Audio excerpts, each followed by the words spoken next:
Վարդենիսում երկու պայմանագրային զինծառայող է պայթելականի վրա։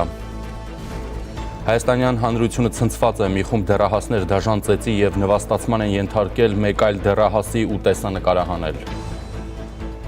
Վարչապետ Փաշինյանը հանդիպել է հայաստանյան Առաքելական Սուրբ եկեղեցու մի խումբ եպիսկոպոսների հետ, մայրաթոռում էլ գերագույն հոգևոր ժողով է Գարեգին Բեի եւ Արշակ Խաչատրյանի շուրջ օղակը սեղմվում է։ Հայաստանը հապկից դուրս գալու հարց չի քննարկում կամ փաստացի դուրս եկած ենք հայտարարությունների ֆոնին Պուտինը նշում է, եթե Հայաստանը համարում է, որ առայժմ կարելի է այսպես աշխատել, ապա մենք համաձայն ենք։ Ազգային ժողովը արտահերթ նիստ է անցկացնում օրակարգում Եվրամիության հետ իրավապայմանագրային բազան խորացնելու հարցն է։ Բարի օր, դուք դիտում եք առաջին լրատվականը, ես Ժիրայր Ոսկանյանն եմ, ուղիղ եթերում մեկնարկում ենք կարևոր թեմաների քննարկումը։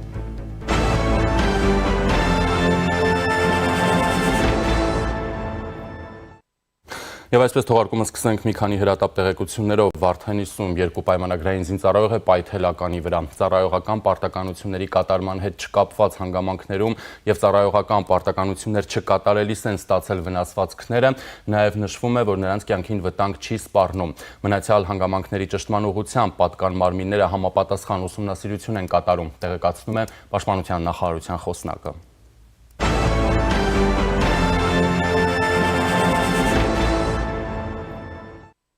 Համացանցում տեսանյութ է տարածվել, որտեղ երևում է, թե ինչպես են մի խումբ դեռահասներ դաժան ծեծի եւ նվաստացման ենթարկում մեկ այլ տղայի։ Օգտատերերից մեկը նշել է, որ բռնության ենթարկողները Զորականի դպրոցի բարձր դասարանի աշակերտներն են, իսկ ծեծի ենթարկվողը Նոյեմբերյանի պետական քոլեջի երիտասարդ։ Հանրապետության քննչական կոմիտեից հայտնում են, որ դեպքի առթիվ նախաձեռնված քրեական վարույթի շրջանակում 5 անձի նկատմամբ հարուցվել է հանրային քրեական հետապնդում, քննիչի կողմից խափանման միջոց կալանք ընտրելու միջնորդություն ներկայացվել դատարան։ Դեպքի մասնակիցներից մեկի նկատմամբ դատարանը խափանման միջոց է ընտրել 1 ամսյա կալանքը, 3-ի նկատմամբ կիրառել կալանք 20-օրյա ժամկետով, 1 անձի նկատմամբ որպես խափանման միջոց է ընտրվել տնային կալանքը։ Խափանման միջոցները լրանալու ժամանակ քննչական կոմիտեն երկարաձգելու միջնորդություն է ներկայացրել դատարան, ինչը մերժվել է։ Միայն մեկի նկատմամբ է կիրառվել վարչական հսկողություն, բացակայելու արգելք հայտնել են քննչական կոմիտեից։ Նշեմ, որ դեպքը տեղի է ունեցել սեպտեմբեր ամսին։ Դեպքին արձագանքել է Մարդու իրավունքների պաշտպանի գրասենյակը, նշելով Տավուշի մարզում բարձր դասարանի աշակերտների կողմից անչափահասի նկատմամբ բռնություն գործադրելու դեպքը մատնանշում է այն բոլոր խնդիրները, որոնք առկա են մեր հասարակական միջավայրում բռնության նկատմամբ վերաբերմունքի, դրա կանխարգելման, դեպքերին արձագանքման եւ երեխաների իրավունքների պաշտպանության ոլորտում։ Նման դեպքերը ոչ միայն դատապարտելի են եւ անթույլատրելի, այլև վկայում են հարցին առնչվող խորքային խնդիրների առկայության մասին։ Մարդու իրավունքների պաշտպան Անահիտ Մանասյանը ընդգծում է, որ բռնության ցանկացած դրսևորում բացարձակապես անընդունելի է, իսկ պետությունը ունի պարտավորություն ապահովելու անչափահասների անվտանգությունը դպրոցում, ուսումնական այլ հաստատություններում եւ դրանցից դուրս։ Սույն դեպքի հանգամանքները պահանջում են ամբողջական եւ օբյեկտիվ քննություն։ Պաշտպանը կարևորում է նաեւ պետական մարմինների, հատկապես իրավապահ համակարգի, խնամակալության եւ հոգաբարձության մարմինների ակտիվ համակարգված ու անհապաղ գործողությունների իրականացումը։ Վերոնշյալ մարմինները պարտավոր են ոչ միայն համակողմանի գնահատել տեղի ունեցածը, այլ նաեւ ապահովել տուժած ուսանողի անվտանգությունը, անհրաժեշտ բժշկական, հոգեբանական ու սոցիալական աջակցությունը, նաև համայնքում եւ ուսումնական հաստատություններում բռնությունը կանխարգելելու ուղղությամբ ձեռնարկել գործուն միջոցներ։ Միևնույն ժամանակ Մարդու իրավունքների պաշտպանը զանգվածային լրատվության միջոցների ներկայացուցիչներին եւ սոցիալական ցանցերի օգտատերերին կոչ է անում անհապաղ հեռացնել ու չտարածել բռնության տեսարաններով տեսանյութը, ելնելով երեխայի լավագույն շահի ապահովմամբ եւ մի վնասիր սկզբունքից, հայտնում են Մարդու իրավունքների պաշտպանի աշխատակազմից։ Ի դեպ, ըստ մամուլում շրջանառվող տեղեկությունների, ներգրավված դեռահասներից մեկը Արթիկ քրեակատարողական հիմնարկի պետի տեղակալ Ռուբեն Գասպարյանի որդին է։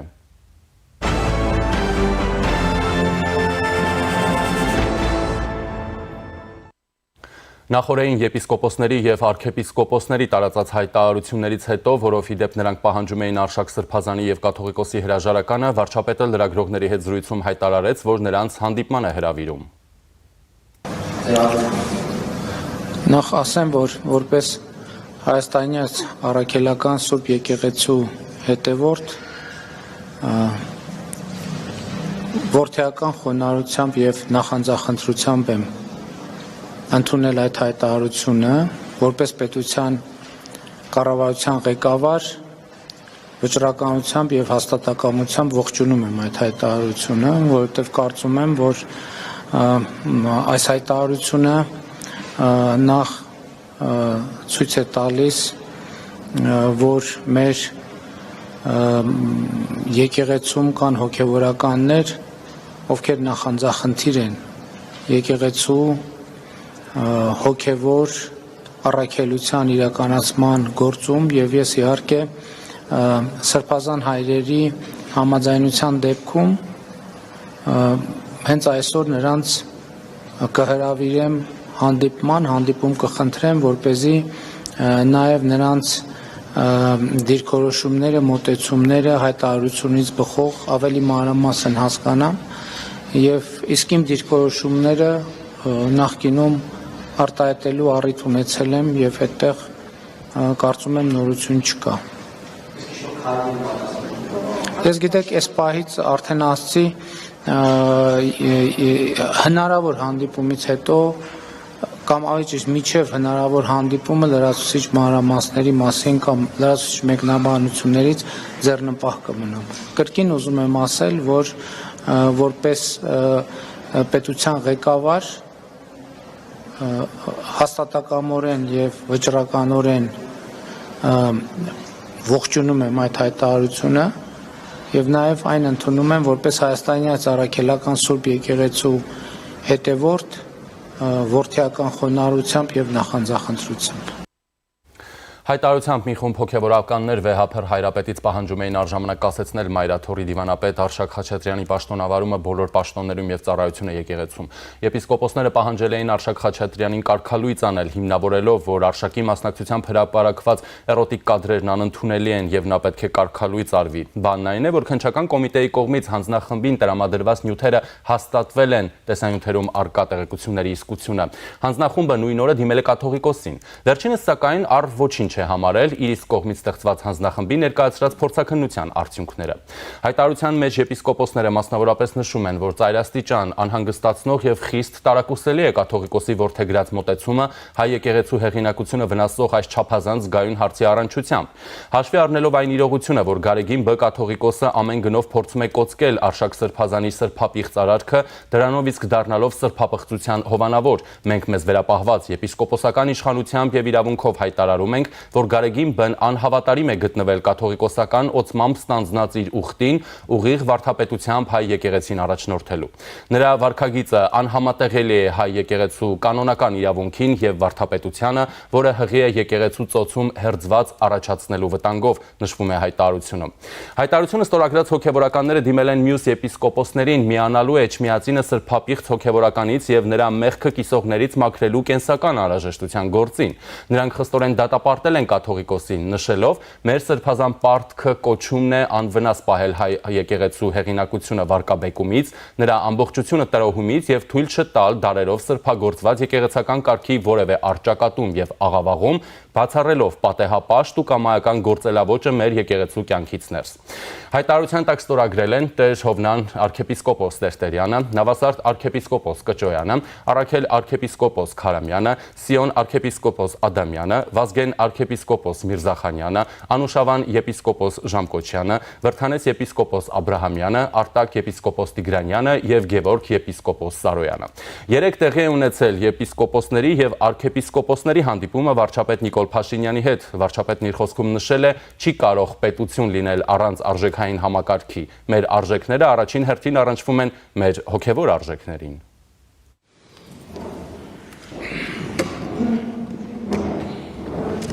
Սրբազան հայրեր, նախ ուրախ եմ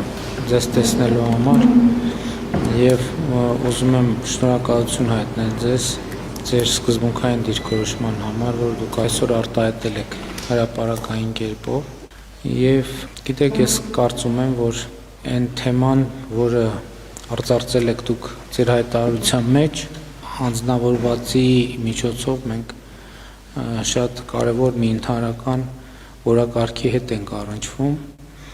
Ես շատ երկար մտածել եմ եւ եկել եմ հետեւյալ մի հետեւության ինքս ինձ համար, որ նաեւ կիսել եմ հանրության հետ եւ հարկ եմ համարում կիսել նաեւ ձեզ հետ, որ մենք շատ խոսում ենք արժեքահենք հանրություն, արժեքահենք պետություն, արժեքահենք հասարակություն ունենալու մասին։ Եվ դա մեր նպատակը եւ խնդիրն է եւ որտեվ այնուամենայնիվ ցանկացած պետություն ինքը հենված է բացի զուտ իրավական տրամաբանությունից, այդ իրավական տրամաբանությունն էլ հենված է որոշակի արժեքային համակարգի վրա եւ չի կարող պետություն լինել առանց արժեքային համակարգի։ Մեր արժեքները առաջին հերթին առնչվում են մեր հոգեվոր արժեքներին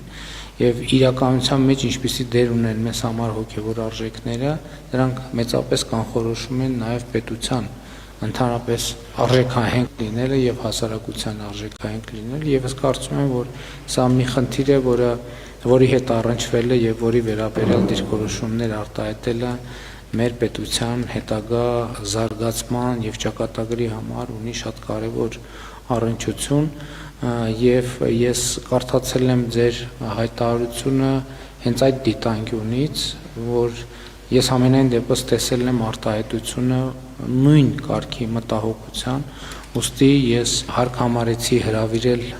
ձեզ հանդիպման եւ զրույցի եւ ուզում եմ շնորհակալություն հայտնել ձեզ, որ ընդունել եք հրավերը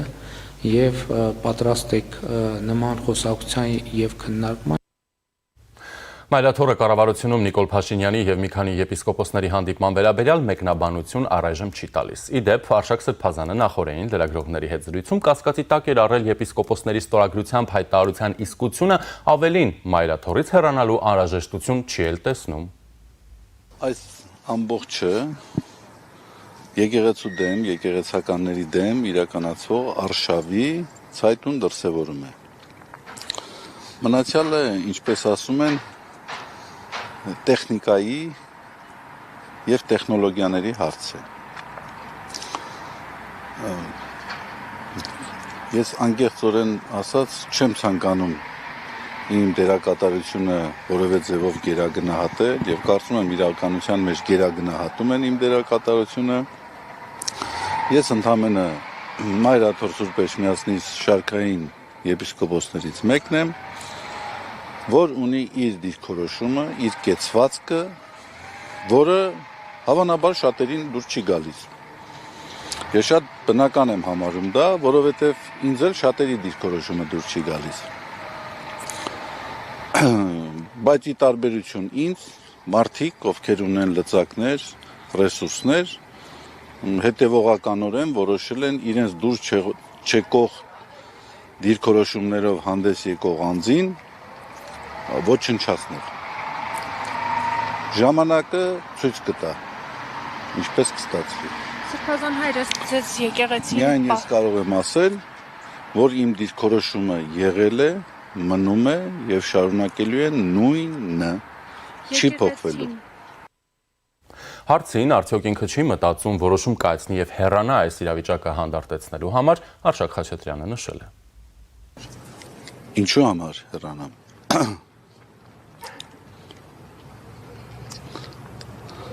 Ես ասում եմ, ցանկացած որոշման տակ պետք է լինի իրավական, կանոնական այնտեղ չնշեցի, կանոնական, բարոյական կամ գեթ տրամաբանական հիմք։ Ես ոչ մի տեսանկյունից նման հիմք չեմ տեսնում այդտեղ։ Ես ինչ որ որոշում պիտի կայացնեմ, որովհետև ինչ որ մարդիկ այդպես են ցանկանում։ Դա դուք ճիշտ եք համարում։ Իհարկե ոչ։ Վարչապետ Նիկոլ Փաշինյանը այսօր հայտարարել է, որ կիրակի օրը մասնակցելու է պատարագի այս անգամ մայրաքաղաքում։ Կիրակի օրը նոյեմբերի 30-ին Երևանի Սուրբ Սարգիս եկեղեցում կմասնակցեմ Սուրբ եւ Անմահ պատարագի։ Ասեմ նաեւ, որ ժամանակին հենց Սուրբ Սարգիս եկեղեցում եմ մկրտվել։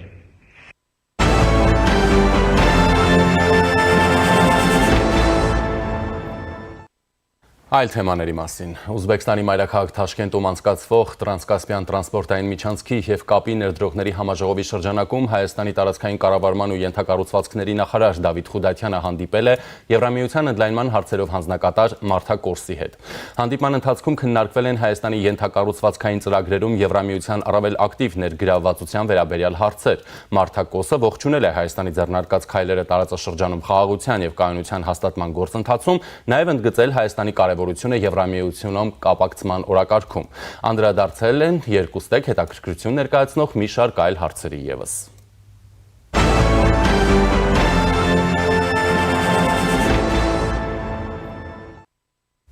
Ռուսաստանի նախագահ Վլադիմիր Պուտինը հրամանագիր է ստորագրել մինչև 2036 թվականը երկրի պետական ազգային քաղաքականության նոր ռազմավարությունը հաստատելու մասին, փաստաթուղթը ուժի մեջ է մտնում հունվարի 1-ից։ Նախորդ ռազմավարությունը գործում էր 2012-ից։ Փաստաթղթում նորամուծություն է եղել պետություն, քաղաքակրթություն տերմինի կիրառումը։ Ռազմավարությունը սահմանում է թիրախային կոնկրետ ցուցանիշներ։ Մինչև 2036 թվականը Ռուսաստանի բնակիչների մինչև 95%-ը պետք է իրեն նախ եւ առաջ ռուսաստանցի զգա, իսկ քաղաքացիների 3/4-ը պետք է դրական գնահատի երկրում տիրող միջեթնիկ իրավիճակը։ Փաստաթղթում առանձնահատուկ ուշադրություն է դարձվում ոչ բարեկամական պետությունների կողմից ռուսական հասարակությունը պառակտելու եւ միջեթնիկ հարաբերությունները ապակայունացնելու փորձերին հակազդելուն։ Ռազմավարության իրականացման առանձին ուղղություն է դառնալու Դոնեցկի եւ Լուգանսկի այսպես կոչված հանրապետություններում, Զապարոժիայի եւ Խերսոնի մարզերում ռուսաց լեզվի կարգավիճակի ամրապնդումը, ինչպես նաեւ այդ տարածաշրջանում հակառուսական քարոզչության եւ ազգայնականության տարածման հետևանքների վերացումը, նշվում է փաստաթղթում։ Ռուսաստանի մեկ այլ որոշմամբ հակաիրավական գործողությունների կանխարգելման նպատակով արգելվում է միգրանտներին օդամղիչ զենքի, էլեկտրաշոկերների, գազային եւ այլ փոշեցիրների, ինչպես նաեւ կայծային պարպիչների վաճառքը։ Եվ այժմ զրուցելու եմ քաղաքագետ Միտք վերլուծական կենտրոնի հիմնադիր Լիլիթ Դալաքյանի հետ։ Բարև ձեզ։ Բարև ձեզ։ Տիկին Դալաքյան, պետք է սկսենք եկեղեցու վերնախավից եւ իշխանությունից։ Այս պահին ընթանում է Գերագույն հոգևոր ժողովը, տեղեկությունները շատ տարբեր են, թե ինչ է քննարկվում այդ ժողովի ընթացքում։ Այն եպիսկոպոսները, ովքեր նախորդին մասնակցեցին վարչապետի այդ հանդիպմանը, նրանք հիմա չեն մասնակցում այս հոգևոր ժողովին, նրանք ովքեր հիմա մասնակցում են հոգևոր ժողովին, առաջարկում են այս եպիսկոպոսներին կարգալույծ անել, նաև նշում են, որ իրենք չեն կարող ունենալ եկեղեցու ընդհանուր դիրքորոշումից տարբերվող այլ դիրքորոշում, եւ նաև նշում են, որ հենց Նիկոլ Փաշինյանը ինքն է առաջին անբարոյականը, ինքը չի կարող խոսել եկեղեցականների բարոյականության մասին, որպես օրինակ բերում են, որ օրինակ նա փաստաթղթով ամուսնացած չէ,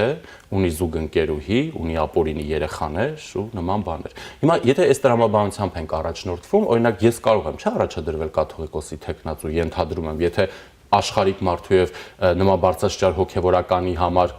կանոնական օրենքները նույնն են, ես կարող եմ ինքն առաջադրվել որպես կաթողիկոս, ենթադրում եմ։ Գիտեք, տարօրինակ է եկեղեցու պատասխանել, ասենք Նիկոլ Փաշինյանը չի կարող, չնայած դա դեռ դնենք մի կողմ։ Հայաստանում չկան մարդիկ, որոնք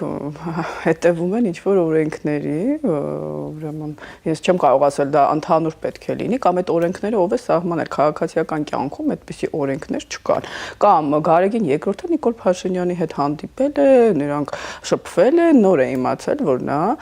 ուրեմն ամուսնացած չի փաստաթղթով։ Նույնը կարելի է Նիկոլ Փաշինյանի մասի դեպ խոսել, նաև նոր է իմացել, որ Գարեգին II-ը հատկապես այն բանից հետո, որ որոշ հոգևորականներ որոշեցին փողոց դուրս գալ, ունի զավակ։ Զավեշտալի բան է տեղի ունենում, երկու կողմն էլ փորձում են ինչ-որ բարոյական արժեքներից խոսելով, իրենք չգիտեմ որքանով են դա կրում, թե ոչ դա ընդհանրապես իրենց ներքին գործն է, փորձում են դա շահարկել եւ առաջ տանել իրենց հարմար քաղաքական շահերը։ Ես պիտի ցավալիորեն ասեմ, որ եթե Փաշինյանի համար դա ինչ-որ առումով նորմալ է որպես քաղաքական գործիչ, ես չեմ հասկանում եկեղեցին ինչ գործ ունի քաղաքական գործընթացներում։ Եկեք ասեմ, որ դրանից է սկսել այս ճգնաժամը։ Եւ հիմա եկեղեցին այսպես հեռացնում է իրենից մեղադրանքները, որ կոչ էին անում բռնության եւ այլն, այսինքն չէին քննադատում նախկին իշխանությունների Ռուսաստանի հանդեպ, մենք խոսել ենք դրա մասին, որ եկեղեցու դիրքորոշումը Գարեգին II-ը ինձ համար անընդունելի է, խոսել միայն ներկա իշխանությունների սխալներից, չխոսել նախկիններից, խոսել արևմուտքի սխալներից, չխոսել Ռուսաստանից։ Մյուս կողմից էլ Նիկոլ Փաշինյանը վստահ կարող ենք ասել, որ նաև ինչ-որ փաստեր ունենալով այս հոգևորականների նկատմամբ փորձում է նրանց ճնշել արդեն Գարեգին II-ի դեմ խոսելու համար։ Գարեգին II-ը կամ ինչպես իշխանությունն է ասում Կտրիչ Ներսիսյանը մի հայտարարություն է արել, ինչ վերաբերում է Արշակ Խաչատրյանին կամ Արշակ Սրբազանին, ասել է, որ նա չի կարող նրան նաև հեռացնել կամ կարգալույծ անել, որովհետև այդպիսով, եթե Արշակ Սրբազանը հեռացվի կամ կարգալույծ արվի, եկեղեցին կփլուզվի։ Օրինակ, այս կարդալուց հետո ինձ մոտ այսպես մի ամբողջ ներաշխարհ փլուզվեց, որովհետև ես մտածում եմ եկեղեցին ժողովուրդն է, ոչ թե օրինակ Արշակ Սրբազանը, որը կասկածվում է սկանդալային անբարոյական տեսանյութերի հերոս լինելու մեջ։ Ես չգիտեի, որ Արշակ Սրբազանն է եկեղեցու հենասյունը օրինակ, իսկ գիտեի դա ժողովուրդն է եկեղեցին, բայց պարզվում է, եթե Արշակը գնա, եկեղեցին փլուզվելու է։ Այդ թող գնա։ Ես կարծում եմ դա չի նկատի ունեցել Գարեգին Եգորտը, գուցե չհասկանալով։ Նա շատ լավ գիտի, որ միայն Արշակ Սրբազանի հանդեպ չկան կոմպրոմատներ, փաստորեն իր հանդեպ էլ կան եւ բարձրաստիճան այս հավաքվածների հանդեպ էլ երեխաներ ունենալու։ Կարծում եք իրացել կոմպրոմատներ կան։ Ես նույնիսկ չեմ ուզում մտածել, որ հիմա այսպիսի տեսահոլովակներ արդեն նրանց մասին կլինի հակառակ ճամբարից։ Իհարկե նայած ձեռքում են գտնվում այդ նկարահանված փաստերը։ Իդեպ նշեմ, որ այսօր այս հոգևոր ժողովից առաջ Սրբազաններից մեկը հայտարարել է, որ նախորդին վարչապետի հետ հանդիպած եպիսկոպոսները գնացել էին իրենց կոմպրոմատները, այսպես ասած, պարտակելու համար։ Հիմա այս ինչ է կատարվում։ Մեր եկեղեցու ամբողջ վերնախավը մեկի վրա կոմպրոմատ ունի, ինչը ենթադրում է, որ որևէ մեկը եկեղեցական եւ հոգևոր կյանքով չի ապրել, ու հիմա այս մարդիկ մեզ բարոյական դասեր ու խրատներ են տալիս։ Տպավորություն է, որ մենք աշխարհիկներս ավելի սուրբ ենք։ Այնինչ իրենք այսօր են հայտարարել, ես երեկ եմ տեղադրել իմ Facebook-յան էջում, որ սա կոմպրոմատների եւ ահաբեկման արդյունք է մարդկանց մասին, որոնց ասում էին Bentley-ներով են ման գալիս եւ զենքով, հիմա նրանք դառնում են սրբազան հայրեր։ Գիտեք, ինչն է, իհարկե բոլոր մարդիկ սխալական են։ Եթե նրանք ընդունեն, որ սխալ են արել եւ քննադատեն, պարզ է, բայց Արշակը Սրբազանն էլ այսպես է մտածում, եթե դուք ինձնից ոչինչով չեք տարբերվում, հիմա նա դա է անում։ Նա վախեցնում է բոլորին, փաստորեն բոլորը նկարահանված են, որ ուրեմն եթե ես գնում եմ, դուք էլ եք գնում։ Գարեգին Եգորտը դա նկատի ունի, քանի որ ինքը ցավալիորեն պիտի ասենք, որ սա իհարկե զավեշտալի է, հայ եկեղեցին ընդհանրապես ուղնուծուծով փաստորեն ներգրաված, եթե Նիկոլ Փաշյանը չի կարողացել գտնել այնպիսի արքեպիսկոպոսների Սրբազան հայրերի, որոնք չունեն խոցելի կողմ, ես ուզում եմ հաստատ սարսափում եմ մտածել։ Իդեպ նախորդ հարցին գանք, հիմա Դոնալդ Թրամփի բարոյական կերպարի մասին են խոսում, բայց դա հաստատ չես համատի Հռոմի Պապի բարոյական կերպարի հետ, այսինքն հոգևոր վերնախավը ղեկավարելը, հոգևոր դասի պատկանելը, դա չի հավասարեցվում Վլադիմիր Պուտինի բարոյական կերպարի հետ։ Իհարկե Կիրիլն էլ այդ բարոյական կերպարը կրում, բայց եթե դրա մասին արդեն բաց խոսվի, ես չեմ կարծում, որ կասեն դե Պուտինը արել է, ես եմ անում։ Օրինակ, չեմ հասկանում։ Ինչը կպարբերաբար Ռուսաստանին այս թեմայից խոսելուց հիշում։ Շատ լավ հարց եք տալիս, որովհետև հետսովետական երկրներում բոլոր տեղեր այս խնդիրը կա։ Ես վերջերս տեսա հետաքննություն Մոլդովայում եկեղեցու վերաբերյալ, Հունգարիայում, կներեք սեռական նույնիսկ փոքրամասնության պատկանելիության, դա չեմ քննադատում, նկատի ունեմ այս ազգային արժեքները դավանողները։ Այն կանոնները, որոնք եկեղեցին է սահմանել։ Հատկապես ռուս եկեղեցին, որը առավել է, գոնե Հռոմի եկեղեցին փորձում է ինչ-որ այսպես ավելի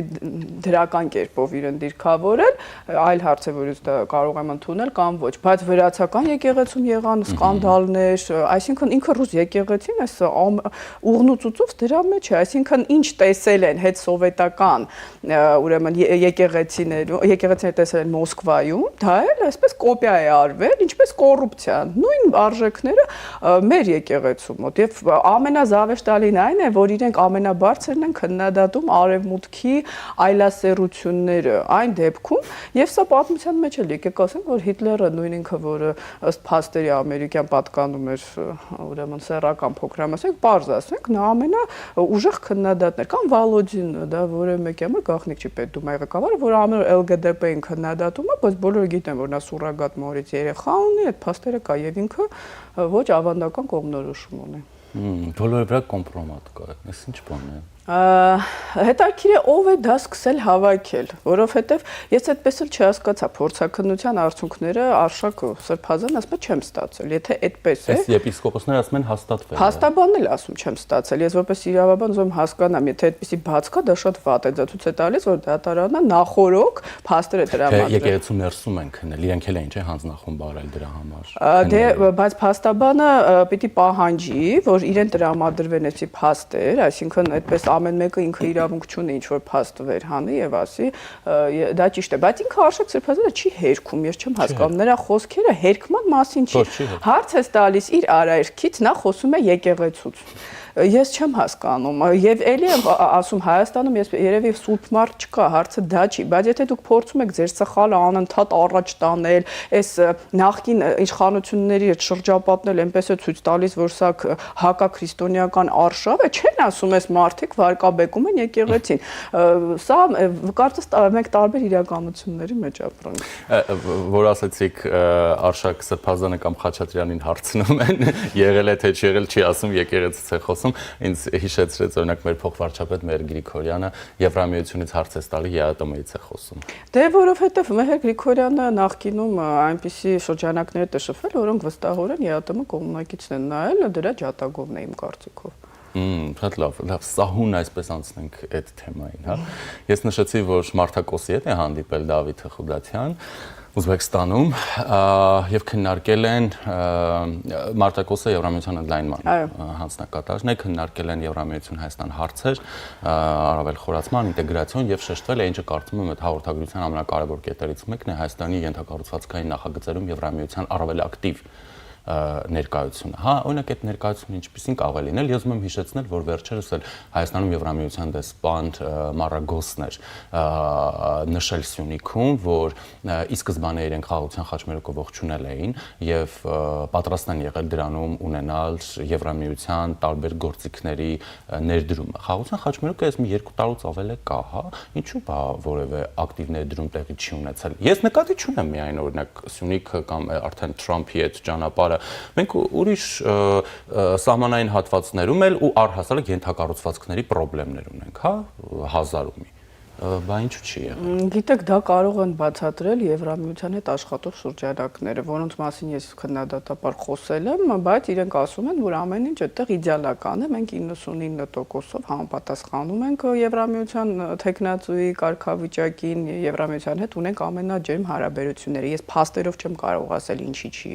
իրականանում, այլ հարց է, որ եկեք ասենք, որ այդ հյուսիս հարավ ճանապարհը, որը ընդհանրապես թալանվեց, իդեպ այդ մարդիկ հիմա ընտրությունների են պատրաստ շնորհիվ Հայաստանի ներկա իշխանությունների, այսինքն դա մեզ համար ռազմավարական ճանապարհ է։ Այսօր Ադրբեջանը, որ ասում է մեր բոլոր ճանապարհները պատրաստ են, բարձր որակի են, մինչև 2026-ը կավարտվի,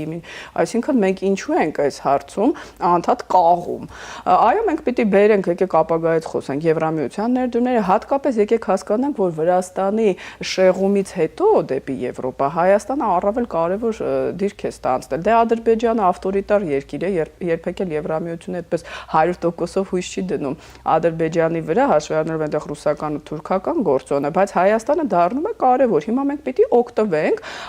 դրանից, հատկապես որ Ռուսաստանի շրջանցող ճանապարհները 22 թվականից հետո ռուս-ուկրաինական պատերազմից եւ այս միջանցքի տրամաբանությունը ինչու առավել ակտիվացավ, դարձել են առավել կարևոր։ Այսինքն դա մեր կողմի բացն է եւ մենք պիտի հասկանանք, թե դա ինչի արդյունք է Եվրամիության пассив քաղաքականության, թե հայկական շրջանակների։ Որպեսզի մեր հեռուստադիտողների համար պարզ լինի, եկեղեցուց սկսեցինք, ասենք Ռուսաստան, Եվրամիություն, այս ինչ խառն է,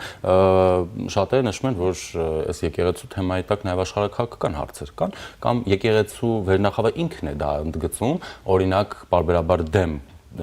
հանդես գալով Հայաստանի եվրոպական ճանապարհին եւ կողմ լինելով ռուսական։ Տեսեք, ես կարծում եմ, որ Նիկոլ Փաշինյանը ինքը ուղիղ առճակատման չի ուզում գնալ Վլադիմիր Պուտինի հետ, դրա համար նա այս տակտիկան է որդեգրել եպիսկոպոսների միջոցով։ Սկզբում նա այլ կերպ էր մտածում, ես կգնամ Էջմիածին, կհանեմ դուրս Գարեգին երկրորդին, դա սխալ էր։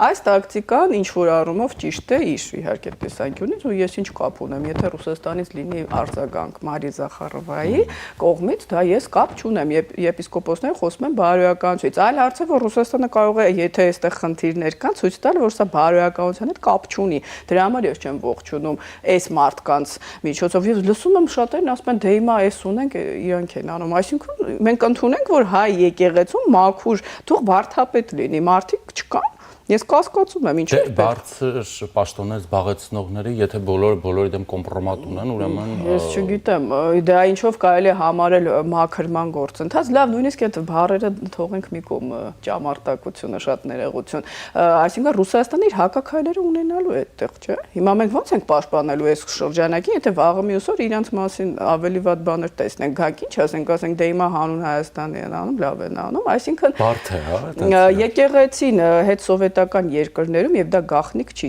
եղել է եւ կա ազդեցության լծակ իդեպ Ստալինի հենց իշխանության առաջին տարիներից ուրեմն քաղաքական process-ներին մասնակցելու համար այդ նորություն չի, որ եկեղեցին միշտ էլ մասնակցել է, այլ հարց է, որ մասնակցում է այն ժամանակ, երբ Հայաստանը փորձում է Ռուսաստանի ազդեցությունը թույլատրել։ Իսկ թե ինչու, արդեն Գարեգին Երկրորդը թող պատասխանի, բայց խնդրում եմ միայն քրիստոնեության եւ ավանդական արժեքների մասին էլ չխոսի, որովհետեւ նա ամեն անգամ վարկաբեկում է իր խոսքով այդ արժեքները։ Շատ լավ, եւ կխնդրեմ, որպեսզի դուք անպայման մեկնաբանեք հապկի վերաբերյալ հայտարարությունը նախորդին մեր փոխարտգործնախարարը ազգային ժողովում ասաց, որ Հայաստանը հապկից դուրս գալու հարց չի քննարկում։ Այնուհետև ուշ երեկոյան խորհրդանի նախագահը ասաց, որ փաստացի հապկից դուրս եկած ենք։ Այնուհետև ավելի ուշ երեկոյան, երբ տեղի ունեցավ հապկ գագաթնաժողովը, Վլադիմիր Պուտինը ասաց. Եթե Հայաստանը համարում է, որ առայժմ կարելի է այսպես աշխատել, ապա մենք համաձայն ենք, թող շարունակեն այս ձևաչափով աշխատել, ենք մնում են հապկ անդամ։ Վլադիմիր Պուտինը բարբերաբար հասկացնում է Հայաստանին եւ հապկի հետ կապված եւ ԵՏՄ եւ նոյեմբերի 9-ի, որ Հայաստանը անդամ է այդ համաձայնագրերի եւ դուրս չի գալիս։ Սա թե հիմա ազգային ժողովի նախագահը ինչ է հայտարարում, մենք սառեցնում ենք, կիսասառեցնում ենք, այդպիսի գործիքակազմ հապկում չկա։ Այլ հարց է, որ եթե Նիկոլ Փաշինյանը ինչ-ինչ ազդակներ ելնելով գտնում է, որ դեռ վաղ է դուրս գալ հապկից եւ դա կարող է վնասել այս պահին, չեմ կարող ասել, մեր անվտանգային ուրեմն ճարտարապետությանը, որտեղ չկա ազդակ Եվրոպայից, դա պիտի լինի կամ ԱՄՆ-ից, դա այլ հարց է։ Ես այնպես չի, որ ես որոշ շրջանակների ման ասում հենց վաղը դուրս արի, պետք է հասկանանք ինչ իրավիճակ է այդտեղ։ Բայց կարմիր գիծ չի Վլադիմիր Պուտինի համար, որ Փաշինյանը այնտեղ ներկա չի։ Հակառակը նա դա օգտագործում է այդ հեքիաթի համար, որ Նիկոլ Փաշինյանը հակառուս է, արևմտամետ է, մենք դրա համար իրեն չենք պաշտպանում։ Երկուսին էլ հարմար է այս իրավիճակը։ Փաշինյանն ասում է ես չկամ, նա ասում է կա։ Այսպես է, ինչ վերաբերում է հապկ անդամությանը, ես տեսա, որ Վլադիմիր Պուտինը խոսում էր զենքերի մատակարարման մասին եւ ռուսական այդ 8-րդ սերնդի զենքերի մասին, եւ դες մի պարզ բան ասեմ, Ռուսաստանը հիմա չիպեր չունի, որպեսզի իր հրթիռները կարողանա օդ հանել։ Այդ չիպերը ԱՄՆ արտադրած, կներեք, սառնարաններից եւ Եվրոպայի լվացքի մեքենաներից գողացված չիպերն էին։ Որքանով է առանց նոր չիպերի նա կարողանում լավ զենք արտադրել, Պոսեյդոնը վկա։ Շնորհակալ եմ։ Սրուցակիցս քաղաքագետ Միտք վերլուծական կենտրոնի հիմնադիր Լիլիթ Դալաքյանն էր։ Մեր եթերում կարճատև դադար է, որից հետո շարունակում ենք։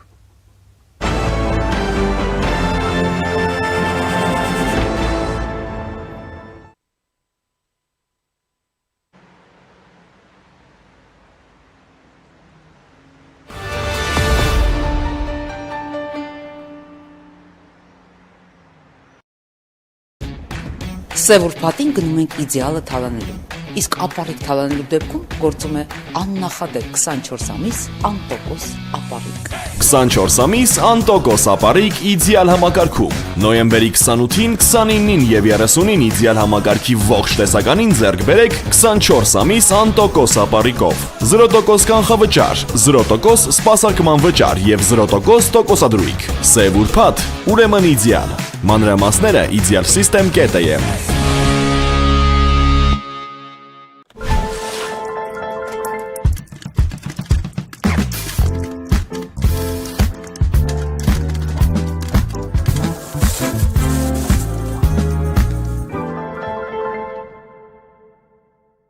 Ուրբաթը սև չի, իդեալը ինչ ուզես կզեղչի։ Նոյեմբերի 28-ին, 29-ին եւ 30-ին իդեալ համակարգի բոլոր խանութ սրահները կաշխատեն մինչև ժամը 22:00։ Վերջին հնարավորությունն օգտվելու սև ուրբաթի ցնցող զեղչերից։ Մանրամասները idealsystem.am։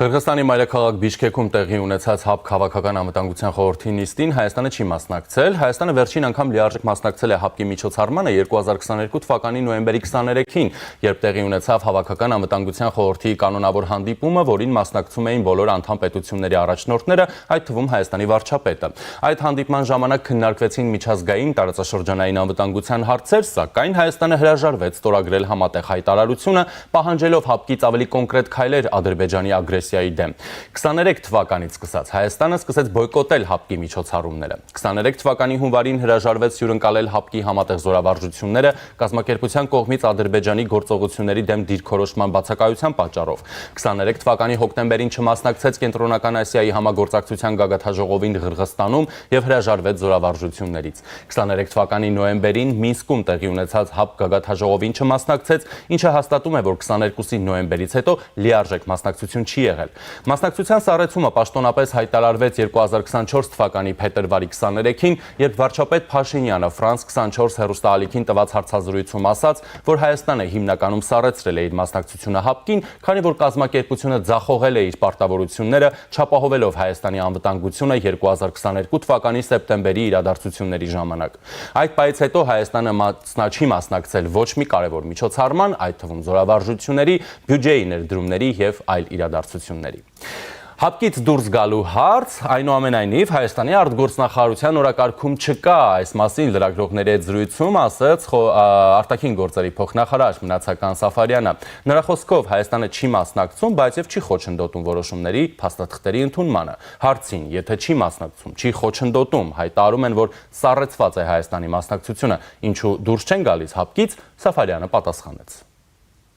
Այս փուլում մեր քաղաքականությունն այդպիսին է։ Այս հավելում չի անի դրա մասին, այսինքն հայտարարված քաղաքականություն այն ինչ որ նշեցի։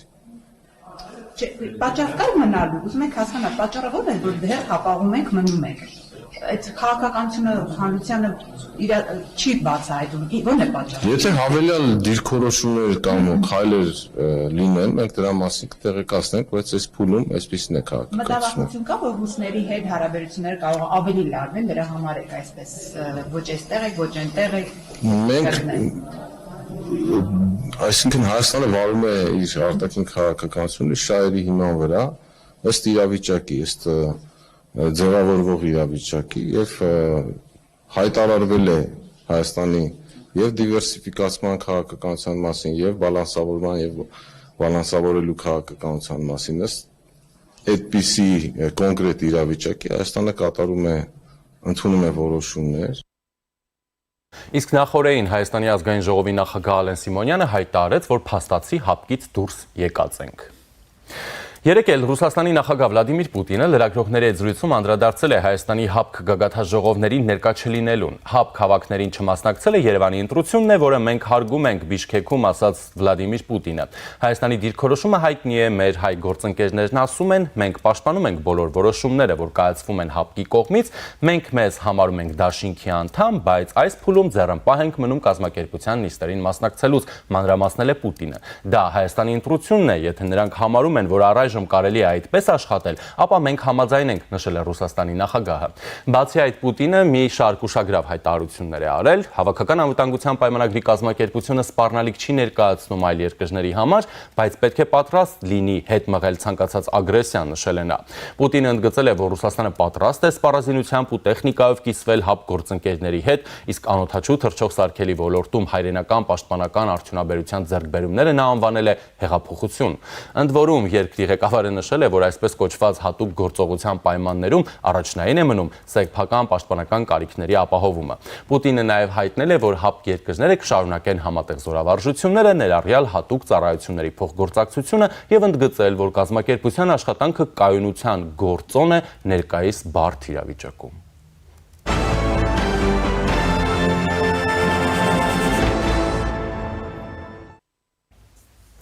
Ազգային ժողովը արտահերթ նիստ գումարեց, քննարկում էին Հայաստան-Եվրամիություն հարաբերությունները, այդ թվում իրավապայմանագրային ոլորտում հարաբերությունները խորացնելու հարցը, որպեսզի Հայաստանը կարողանա մասնակցել Եվրամիության տարբեր առաքելություններում ու կիրառել Եվրամիության փորձն ու կարողությունները։ Արտաքին գործերի փոխնախարար Վահան Կոստանյանը հայտարարել է, որ Հայաստան-Եվրամիություն կապերի շրջանակում արդեն իսկ շատ կարևոր տեղ է զբաղեցնում անվտանգային ոլորտը։ Մենք կարծում ենք, որ անհրաժեշտ է ստեղծել իրավապայմանագրային բազա, ընդլայնելու մեր համագործակցությունը Եվրոպական միության հետ, եւ սա ընդհանուր առմամբ դրա տեղավորվում է մեր քաղաքականության տրամաբանության մեջ ընդլայնելու համագործակցության շրջանակը, այդ թվում նաև իրավական եւ չգնալ ad-hoc որոշումների կայացման ուղով, ռազմական առաքելություններին մասնակցության պարագայում բնականաբար Հայաստանի Հանրապետության սահմանադրությամբ եւ զինված ուժերի մասին օրենքով անհրաժեշտ բոլոր գործողությունները տեղի կունենան։ Իդեպ խորհրդարանը րոպեներ առաջ վավերացրեց Հայաստանի մասնակցությունը Եվրամիության ճգնաժամային կառավարման գործողություններին, դրան կողմ է քվեարկել 55 հոգի, դեմ 0, ձեռնպա 24, հիմնականում ընդդիմության ներկայացուցիչները։ Հայաստանի արտաքին գործերի նախարարի տեղակալ Կոստանյանը նշել է, որ այս համաձայնագրով Հայաստանը ոչ միայն անվտանգության հարցերով սպառող կլինի, այլև կաջակցի անվտանգային այն միջոցառումներին, որոնք եվրոպացի գործընկերներն իրականացնում են, եւ մամուլը հատկապես շեշտում է հանգամանքը, որ Հայաստանը հապկ երբևէ միակ երկիրն է, որը միանում է Եվրամիության այս համաձայնագրին։ Այսօր Պաշտպանության նախարար Սուրեն Պապիկյանն ընդունել է Հայաստանում Եգիպտոսի նորանշանակ արտակարգ եւ լիազոր դեսպան Ամալ Աֆիֆիին, շնորհավորել Հայաստանում առաքելությունը ստանձնելու կապակցությամբ մաղթել հաջողություններ։ Քննարկել են պաշտպանության ոլորտում համագործակցության հեռանկարներին, նաեւ միջազգային ու տարածաշրջանային անվտանգությանն առնչվող մի շարք հարցեր, հայտնում են հայկական ռազմական գերատեսչությունից։ Նոյեմբերի 26-ին էլ Երուսաղեմում Հայաստանի արտաքին գործերի նախարարի տեղակալ Վահան Կոստանյանը հանդիպում է ունեցել Իսրայելի արտգործնախարարության գլխավոր տնօրեն Էդեն Բարթալի հետ։ Հայաստանի արտգործնախարարությունից հայտնում են, որ հանդիպման ընթացքում երկուստեք ընդգծվել է առկա պատրաստակամությունը աշխատանքներ տանել Հայաստանի եւ Իսրայելի միջև հարաբերությունները, այդ թվում քաղաքական ու տնտեսական ոլորտներում ակտիվացնելու ուղղությամբ։ Կողմերը մտքեր են փոխանակել նաեւ Հարավային Կովկասում եւ Մերձավոր Արևելքում ընթացող զարգացումների վերաբերյալ։ Այցի ընթացքում տեղի են ունեցել նաեւ Հայաստանի եւ Իսրայելի արտգործնախարարությունների միջև 12-րդ քաղաքական խորհրդակցությունները։ Հանգամանալից անդրադարձ է կատարվել երկկողմ եւ բազմակողմ հարթակներում համագործակցության հնարավորություններին։ Բարձր տեխնոլոգիաների, բժշկության, գյուղատնտեսության, զբոսաշրջության ոլորտներն առանձնացվել են որպես երկկողմ հետաքրքրություն ներկայացնող փոխգործակցության առավել մեծ ներուժ ունեցող ուղղություններ, հայտնում են Հայաստանի արտաքին քաղաքական գերատեսչությունից։ Իսկ Հանրապետության անվտանգության խորհրդի քարտուղար Արմեն Գրիգորյանն ընդունել է կանանց խաղաղության եւ անվտանգության հարցերով ՆԱՏՕ-ի գլխավոր քարտուղարի հատուկ ներկայացուցիչ Իրեն Ֆելինի գլխավորած պատվիրակությանը։ Անվտանգության խորհրդի գրասենյակից հայտնում են, որ զրուցակցի խնդրանքով անվտանգության խորհրդի քարտուղարը ներկայացրել է Հայաստանում կառավարման ու որոշումների կայացման գործընթացներում ներգրավված կանանց վերաբերյալ ցուցանիշներ, ընդգծելով, որ Հայաստանի կառավարությունը ակտիվ քայլեր է ձեռնարկում նրանց ներգրավումը նաև անվտանգության ոլորտում ընդլայնելու ուղղությամբ։ Երկուստեք ընդգծվել է քաղաքականության մշակման, բանակցությունների վարման եւ անվտանգության հարցերում կանանց մասնակցության եւ ձայնի լսելի լինելու կարեւորությունը։ Հանդիպան ընթացքում կողմերն անդրադարձել են նաեւ Հայաստան-ՆԱՏՕ երկկողմ համագործակցության օրակարգին եւ ընթացիկ ծրագրերին։ Այժմ զրուցելու եմ ռազմական եւ ազգային անվտանգության հարցերով փորձագետ, քաղաքագիտության դոկտոր Հրաչյա Արզումանյանի հետ։ Բարև ձեզ։ Բարև ձեզ։ Մի քանի թեմա ներկայացրեցի, բայց սկսենք հապկից, հա։ Ինչպես հասկանանք օրինակ Վլադիմիր Պուտինի հայտարարությունը եւ մեր ներսում պաշտոնյաների հայտարարությունները, ասենք, չեն քննարկում հարց հապկից դուրս գալու, ասում է փոխարտգործնախարարը, ազգային ժողովի նախագահը ասում է փաստացի դուրս եկած ենք, Պուտինն էլ ասում է Հայաստանը շարունակում է լինել դաշինքի անդամ, եթե այս պահին որոշել են մասնակցություն ունենալ այս ձևաչափով, մենք ապա հարգում ենք, օքեյ, թող սենց մասնակցեն։ Երևի առաջինը Հայաստանը մնում է հապկի անդամ, վերջակետ։ Նախադասությունը շատ կարճ է, որովհետև ցարեցված վիճակը հապկի կանոնադրության տես հասկացողություն չկա, այդ Հայաստանի իշխանությունների որոշ մասի ինտերպրետացիաներն են, որը հետաքրքիր են զուտ հայկական ներքին հասարակության ոլորտի համար։ Արտաքին հարաբերություններում մենք հապկի անդամ ենք եւ ՆԱՏՕ-ի համար, եւ Արևմուտքի համար, եւ Չինաստանի համար, բոլորի համար։ Ինչ հակասությունները, որը կան հայկական իշխանությունների միջև, դա իմ կարծիքով արհեստական է։ Հայաստանի իշխանությունները գիտեն, որ մենք մնում ենք հապկի անդամ։ Ինչու են հայտարարություն են անում դե ֆակտո, չգիտեմ եւ այլն, դա երկրորդական է ժրել։ Պետք չէ ճանապարհով գնալ, դրա վրա իմ կարծիքով ուշադրություն դարձնել։ Պուտինի խոսքերը, ես կասեմ, ուղղակի չափահաս է ներեցեք հայկական իշխանություններին, որին հասցնում է, որ դուք կաք եւ մնում եք հապկի անդամ։ Այդ ինչ ինտերպրետացիա են անում Հայաստանի ներքո, ինչ չի հետաքրում։ եթե չուք ուզում մասնակցել հապկի հանդիպումներին եւ օրինակ թեորետիկ հնարավորություն պաշտպանել Հայաստանի շահերը եւ համաձայնենք բոլոր լոժումները, դա մեզ ձեռք է տալիս Հայաստանի վրա ուշադրություն չպիտի դարձնենք։ Իմ կարծիքով դա չափալախանորություն կգնում, որը ցույց է տալիս Հայաստանի իշխանությունների իրականությունը, որ արտաքին աշխարհում այդպես են վերաբերվում։ Մնացածը երկրորդական է։ Իսկ Պուտինի այն դիտարկումը ինչպես կարելի է մեկնաբանել, որ ասում է հապկը այս բարդ աշխարհակական իրավիճակում մնում է կայունացնող գործոն։ Դե Ռուսաստանի իշխանությունների խոսքերը կալանուն ձևի տարբեր որակել Ռուսաստանը 3 տարի է 4-րդ տարին է որ պատերազմի մեջ է, որը հատուկ ռազմական օպերացիա է։ Դրա 3 օրվա, չէ, մի շաբաթ, 2 շաբաթին, մաքսիմում մի ամիս։ Դրա համար Ռուսաստանի Պուտինի խոսքերը փորձել ինտերպրետացնել իմաստ չկա։ Պուտինը վաղուց հատուկ գործերի սպա է եւ իրանց սովորացնում են շատ ճկուն լինել եւ խոսքերը փոխել եւ այլ դրա համար պետք է մի քիչ ավելի թեթև ճակետներում վերաբերվել, եթե չի գնում քո ուղակի շահերի մասին։ Շատ լավ, այդ դեպքում հապկից անցնենք ավելի առարկայական, հա, թեմաների։ Ազգային ժողովը վավերացրեց Հայաստանի մասնակցությունը Եվրամիության ճգնաժամային կառավարման գործողություններին։ Նախորդին էլ խորհրդանի Եվրաինտեգրման հանձնաժողովում էր հարցը քննարկվում, դա Հայաստանին հնարավորություն է տալու մասնակցել Եվրամիության տարատեսակ առաքելությունների եւ կիրառել Եվրամիության փորձ եւ կարողությունները մեր դեպքում այս համատեքստում շատ խոսվեց նաև Հայաստանում տեղակայված Եվրամիության քաղաքացիական առաքելության մասին եւ այլն։ Ընդդիմությունը դեմ է ինչպես միշտ այս ամեն ինչին, բայց դրա մասին չխոսենք, էլի։ Ինչով է կարևոր ու այստեղ կարևորում էին շատ հենց հանգամանքը, որ Հայաստանը հապկ միակ երկիրն է, որը միանում է այս համաձայնագրին, հապկ անդամ միակ երկիրն է, որը միանում է այս համաձայնագրին եւ սրանով Հայաստանը ոչ միայն, այսպես ասենք, Եվրամիության անվտանգության ճակերտավոր սպառող է դառնում, այլ նաև մասնակիցն է լինում Եվրամիության համար անվտանգային հարցերում եւ առաքելություններում։ Սա փոքրինչ բացեք մեզ համար, մի քիչ պատկերավոր հասկանանք։ Փորձեմ կարճ բացեմ։ Հիմնականը պետք է իհարկե ողջունել նման քայլերը երկու պատճառով քաղաքական ոլորտում, որտեղ դու մոտենում ես դեպի Եվրամիություն, եվրոպական երկրների, որ բնական ընտանիքն է, որտեղ դու ի վերջո պիտի գաս իմ կարծիքով մի Եվրասիայի անդամ չպիտի լինեք, Եվրոպայի անդամ պիտի լինեք։ Երկրորդը դա վերաբերում է ճգնաժամային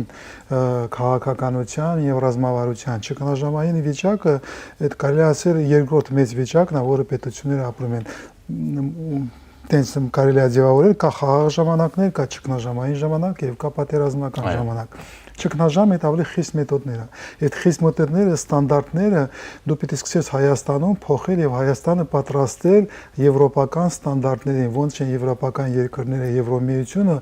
աշխատում ճգնաժամի ժամանակ։ Հիմա սա դա է ընդհանրելու։ Եթե այդ ստորագրում ես, դու ստանում ես այդ հնարավորությունը սկսել խորքային փոփոխություններ Հայաստանի պետական, հասարակական, քաղաքական հաստատություններում, որոնք պիտի բերվեն այն ստանդարտներին, որոնք ընդունված են Եվրոպայում։ Եվ դա մեծ ահռելի աշխատանք է։ Ես ուրախ եմ, որ Հայաստանում սկսել է վերջո աշխատանքներ, երբ հասարակական հաստատությունները, դպրոցները սկսում են պատրաստել ճգնաժամին, տիպական պլաններ են ստորագրում, ՆԳՆ-ն գնում է, ստոգում է, պարտադրում է, սովորացնում է, դա ողջունելի է։ Այդ վաղուց պիտի արածնենք, հիմա սկսել ենք քաղաքացիական պաշտպանության աշխատանքները։ Բայց քաղաքացիական պաշտպանության եւ ճգնաժամի պատրաստման ճանապարհները հետ-սովետական տարածքում մի ձևով են կազմակերպված։ Եվրոպայում մի քիչ ոչ թե լավ, ուրիշ ձև է ձևավորված, ուրիշ ստանդարտներ է, ուրիշ մոտեցումներ է, եւ մենք այդ փոխակերպումը պետք է անենք։ Եվ եթե սկսում եք այդ ճանապարհով գնալ, դա բավականին երկար ճանապարհ է, դա մի տարում չես անելու, մի 5-10 տարում կարող է հասցնես այդ փոխակերպումը անես, 10 տարի ձգելու է։ Եվ դա խիստ կարևոր է, բայց ի վերջո լինելով խաղաղ ժամանակների եւ պատերազմների միջան այդ վիճակը երկրների համար դա ավելի խիստ տարբերակա ռեժիմը պետության համար եւ այդ խստությունը ի վերջո բերել է նորից Հայաստանի այդ ճգնաժամի որոշման արժեվ։ Ի վերջո դուք Եվրոպայի անդամ եք դառնում, թե Եվրասիական երությունն անդամ եք, դուք չեք կարող լինել եւ հապկում եւ եվրոպական միության, եվրոպական երկրների ճգնաժամային ստանդարտների, պրոցեդուրաների մեջ աշխատել։ Ի վերջո խորքային մակարդակի վրա հակասություն է առաջանալու։ Եվ նորից Հայաստանը, Հայաստանի իշխանությունները կանգնելու են այն եզրին, որ պիտի ընդունեն որոշում։ Ի վերջո մենք հապկից Եվրասիայից հրաժարական ենք տալիս, թե մնում ենք Եվրասիա եւ հապկի մաս։ Այդ քայլը մեզ նորից մոտեցնում է այդ որոշումները, որը Հայաստանի իշխանությունները ի վիճակի չեն այսօր ընդունել։ Իսկ այս համաձայնագրերի վավերացումը չի խոսում այն մասին, որ Հայաստանը գնում է հապկից դուրս գալու այդ գծին հասնելուն արդեն։ Այստեղ կա վերջնական որոշում, Ժիրայր։ Դու պիտի որոշում ընդունես, որ դուրս ես գալիս, ոչ թե ցանկություն, ոչ թե մտադրություն,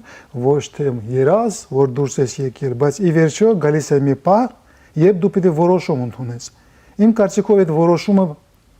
պիտի մենք ընդունացնենք նոյեմբերի 10-ին 2020 թվականին, երբ Ռուսաստանը Թուրքիայի հետ Ադրբեջանի մեջքին կանգնան եւ մենք կորցրեցինք Արցախը, սկսեցին այն process-ը, որ մենք կորցրեցինք Արցախը։ Այդ օրը Հայաստանը պիտի դուրս եկածել։ Հայաստանը պիտի հապկից դուրս եկածել, երբ Ադրբեջանը սկսել է ագրեսիա Հայաստանի Հանրապետության տարածքի վրա եւ մենք կորցրել ենք Հայաստանի Հանրապետությունն արդեն կորցրել տարածքները եւ հապկը չի արձագանքել։ Պատերազմը կանգնեցրել է Միացյալ Նահանգները, Ջերմուկի եւ մնացած ոչ թե Ռուսաստանը, ոչ թե հապկը։ Հայաստանը պիտի դուրս եկածել։ Եվ այլ ես կարող եմ շարունակել այդ քայլերը, բայց մինչև հիմա Հայաստանը այդ որոշումը չի ընդունել եւ դա ոչ թե տրամաբանական եւ այլ, ուղղակի զուտ քաղաքական որոշում է իշխանությունների կողմից։ Ինձանից հարցնել ինչու Հայաստանի իշխանությունները դուրս չեն գալիս, իմաստ չկա, ես չգիտեմ։ Շատ լավ, դառնանք շատ պատկերավոր ասած արաբա-իսրայելական աշխարհին, ինչ նկատի ունեմ, ես նշեցի, որ մեր փոխարտգործնախարարն էր Երուսաղեմում, այնտեղ խորհրդակցություններ Հայաստանի եւ Իսրայելի արտգործնախարարությունների միջև պայմանավորվածություններ, աշխատանքներ տանել Հայաստանի-Իսրայելի միջև հարաբերություններ, այդ թվում քաղաքական տնտեսական ոլորտներում խորացնելու, ակտիվացնելու եւ նաեւ պաշտպանության նախարարն է ընդունել Եգիպտոսի դեսպանին եւ քննարկել են պաշտպանական բնագավառում երկկողմ համագործակցության հարցեր, հա, այ կխնդրեմ, որպեսզի ընդհանուր այսպես, հա, այս արաբա-իսրայելական աշխարհի հետ քաղաքական, տնտեսական եւ անվտանգային համագործակցության ինչ եզրեր, հեռանկարներ եւ հնարավորություններ Հայաստանը կարող է ունենալ, հաշվի առնելով թե այս պայմանական ասած երկու աշխարհների հակասությունները կամ իրար գոյությունը, իրար հետ գոյությունը անհամատեղելի համարելը, հա։ Այստեղ ցավոք սրտի չէ, ոչ մի կարող կոնստատացիա է, այդ իրոք մեծ հակասություններ են իսրայելական պետության, հրեայության չեմ ուզում ասել իսրայելական պետության եւ արաբական երկրի աշխարհի միջև։ Դա իրականություն է։ Դրա համար մենք ցավոք սրտի, ոչ թե ցավոք սրտի, նորից որպես կոնստատացիա պիտի հասկանանք, այդ երկու անկախ ուղղություններ են, հայ-իսրայելական հարաբերությունները եւ հայ-արաբական հարաբերությունները։ Եվ այդ հարաբերությունները ինչ որտեղ եթե լավ չես կառուցում, իրաց հակասության մեջ է մտնում եւ դու կարող ես պարտվես եւ ես ուղղության, եթե ճիշտ չգրիտ չհամախմբվես, չհասկանաս ոնց ես վարում դիվանագիտությունը եւ քաղաքականությունը, հա, այդ առաջինը չի կարելի միացնել։ Արաբա-իսրայելական աշխարհի հետ հարաբերություններ չես կարող կառուցել Իսրայելի հետ, արաբական երկրների հետ։ Եթե հետ դառնանք հայ-արաբա-իսրայելական հարաբերությունները, մենք իրավունք չունենք մոռանալ դուրս մնալ իրականությունից։ Իրականությունում Իսրայելը Ադրբեջանի մտերիմ ռազմական դաշնակիցն է։ Դրա համար է ուզում հարցնել, կարևոր է որ Հայաստանը եւ Իսրայելը նորից շարունակեմ եւ այն պատերազմում Արցախի երկրորդ արշավում Իսրայելը մասնակցել է ոչ ուղղակի չեմ կարող ասել, որովհետեւ ես գիտեմ փաստեր, բայց այդ փաստերը հրապարակորեն չեն բռնված, ես իրավունք չունեմ խոսել որպես փորձագետ, բայց ոչ ուղղակի մասնակցել է Ադրբեջանի կողմի եւ շարունակում է մասնակցել։ Դա նշանակում է Հայաստանի համար Իսրայելը թշնամական պետություն է։ Դու խոսում ես թշնամական պետության հետ հարաբերությունների մասին։ Ոչ թե դրական, ոչ թե նեյտրալ, Իսրայելը այսօր կրկնում եմ Հայաստանի թշնամին է եւ դա Իսրայելի ընտրությունն է, ոչ թե Հայաստանի ընտրությունն է։ Ու ինչ խորացնել քաղաքական գործակցությունը։ Եթե դու կառուցում ես հարաբերությունները եւ ինչ որ մտնում ես թեմանության մեջ, որ դու կարող ես Իսրայելի հետ նեյտրալ կամ բարեմակապից հարաբերություններ կառուցել լինելով Իրան թշնամի, դուք պարտվելու ես քո դիվանագիտության մեջ։ Դու ստանալու ես բացասական հետևանքներ։ Դա զսպող գործոն չկա լինել ապագայի համար։ Ապագայ նորից եմ կրկնում, ես չգիտեմ ինչի մասին է խոսում հայկական կողմը դիվանագիտական ոլորտում, բայց եթե դու չես գնահատում, որ դու խոսում ես թշնամու հետ, եթե դու իրան չես ասում, որ դու իմ թշնամին ես, մենք փորձում ենք խոսել, բայց դու իմ թշնամին ես, ընդունի դա։ Մինչև Իսրայելը չի ընդունում, որ ինքը թշնամի է։ Մինչև Իսրայելը մինչև այսօր մեծ եղերն այդպես էլ չընդունեց։ Թուրքիայի նման։ Նեթանյահուն հարցազրույցներից մեկի ժամանակ։ Այդ բանն է օգտագործում են սպեկուլյացիա, բայց չի ընդունել եւ չի ընդունելու։ Երկար ժամանակ չի ընդունել, մինչև վերջինը չի ընդունելու։ Դու պետք է ճիշտ ձևավորես քո հարաբերությունը փորձողական այն խոսակցությունները, դիվանագիտական հարաբերությունները, որը փորձում ես խոսել ամրության ամրամացնելու համար չես կարող, որովհետև հիմա թշնամական են։ Ձևացնել, որ թշնամական չեն, դու կպարտվես։ Այդ շատ կարևոր է։ Դրա համար ինձ համար հարցական է, ինչ անում հայկական դիվանագիտությունը Իսրայելում, ինչ հարաբերություններ է կառուցում։ Տնտեսական, բլա բլա բլա, ինչ տնտեսություն Իսրայելի հետ մեկ ինչ հետաքրքրություններ ունենք, այդ շատ չնչին գործոնը, որի մասին խոսել չեն։ Դրա համար ինձ համար ավելի հետաքրքիր է հայ-արաբական հարաբերությունները։ Մեր հարաբերությունները արաբական աշխարհի հետ, որտեղ արաբական երկրներն են, արաբական աշխարհն է օգնել հայության մեծ եղերնի ժամանակ։ Դեր զորից մեր սաղ մնացած իմ ժողովրդի մասը տեղատվել, ընդունել է եւ լավ վերաբերվել է արաբական աշխարհը, ոչ թե հրեական աշխարհը։ Դրա համար ես զգում եմ լավ վերաբերմունք արաբական երկրների, որ այդ այդքան եմ ազգիս համարալել են, եւ հայկական հայ ազգը ավանդական ունի լավ տեղ եւ դրվածք արաբական երկրներում, լավ են նայում մեզ։ Դա պետք է օգտագործել։ Եվ դու կարող ես դա օգտագործես, պիտի օգտագործես, եւ օգտագործելով, փորձելով օգտագործելով, այստեղ Եգիպտոսը ահարելի ահագին կարևոր երկիր է, որովհետեւ Եգիպտոսը դա կորիզային պետություն է արաբական երկրներում, եւ կրոնական, եւ պետական, եւ ռազմական ներուժի առումով։ Եվ եթե դու կարողանում ես ավանդական լավ հարաբերությունների վրա քո հարաբերությունները արաբական աշխարհի հետ բարձրացնես ուրիշ մակարդակի վրա, դա պետք է ուղղակի ողջունել։ Հայկական դիվանագիտությունը մինչև 2020 թվականը ես գիտեմ, որ մշակում է ռազմավարություն, ԱԳՆ-ն, ոնց կարելի է այդ աշխատանքները առաջ տանել ռազմավարություն արաբական երկրների հետ, ես հիշում եմ այդ խոսակցությունները որպես ազգործողարարի խորհրդական Արցախի։ Դրա համար այդ ուղղությունը պետք է խորացնել, բայց պետք է զուշ ունես, պետք է հասկանաս, դու չես շատ դժվար է նորից կրկնեմ, երկու ուղղության միանգամից գնալ Իսրայելի հետ, թշնամական պետության հետ, քեզ համար թշնամական պետության հետ, բայց ասենք Միացյալ Նահանգների մտերիմ դաշնակիցը, եւ դու կարողանաս այդ բալանսները գտնես։ Դա բավականին դժվար դիվանագիտական հարց է եւ հավասարակշռություն է, որ դու պետք է ունենաս ունակություններ դիվանագիտական եւ քաղաքական, որ կարողանաս այդ բալանսները գտնել։ Դա բավականին դժվար խնդիր է։ Հուսանք կհաջողենք։ Շնորհակալություն։ Շնորհակալություն ձեզ։ Զրուցակիցս ռազմական եւ ներողություն։ Զրուցակիցս ռազմական եւ ազգային անվտանգության հարցերով փորձագետ քաղաքագիտության դոկտոր Հրաչյա Արզումանյանն էր։ Այժմի համար այսքանը, ես Ժիրայր Ոսկանյանն եմ, մնացեք առաջին հետ։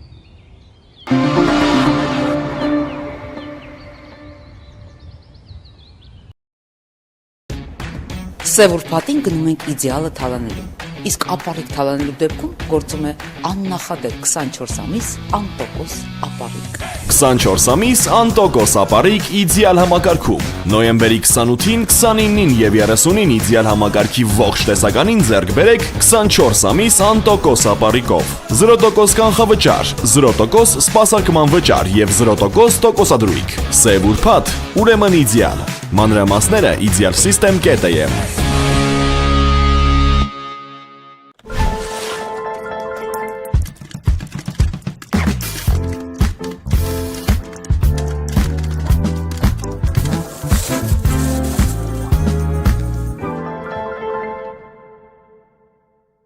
ուրբաթը սև չի, իդեալը ինչ ուզես կզեղչի։ Նոյեմբերի 28-ին, 29-ին եւ 30-ին իդեալ համակարգի բոլոր խանութ-սրահները կաշխատեն մինչև ժամը 22:00։ Վերջին հնարավորությունն օգտվելու սև ուրբաթի ցնցող զեղչերից։ Մանրամասները idealsystem.am